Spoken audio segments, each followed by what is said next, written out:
So the issue is over time, now this one's got a little over 100,000 miles, just opening and closing the door so many times.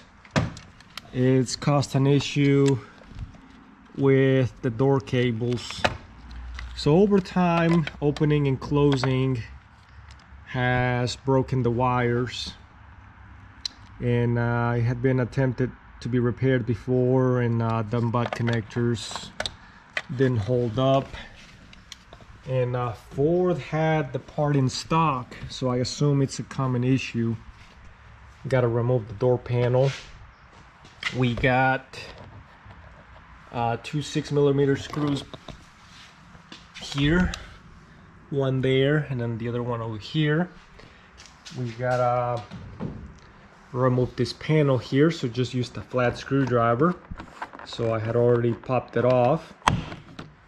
We got a 6mm there, using a little pick here, and so kind of go after opening the handle, just kind of poked it out, and then we got another bolt right there to take off.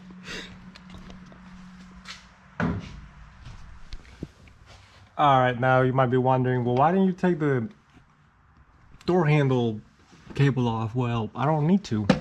I thought I used this chair right here. And no sense in fooling with some parts and risk breaking them. So we got our window switch here. So let's just go ahead and unclip it. We have our window motor connector, and then this one went back here to our door latch.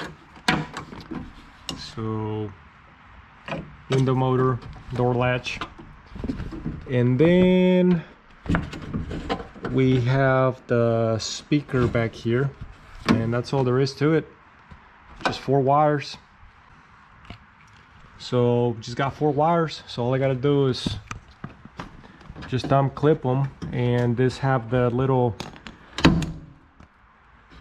clips there, so that makes it easy, so I don't have to use zip ties or anything. And then after I get it all disconnected, then I'll just pull the wire out and then route the new one in.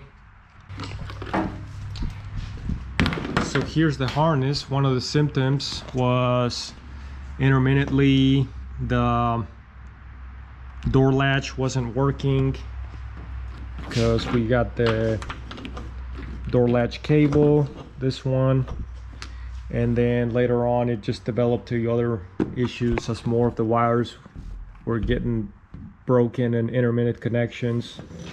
So lights were staying on for extended period of time. It wasn't detecting the doors closed, so that's what led to inspect the wire loom right here. So if you got an issue like that, it's a good idea to pull this back and check the cables before trying to replace an electrical component. And then since Ford had it in stock, it makes me think it's a common issue. This window switch might be a little bit of a tight fit, but I was able to put it in there without popping the switch out. So now put the rubber back in and connect my new connector.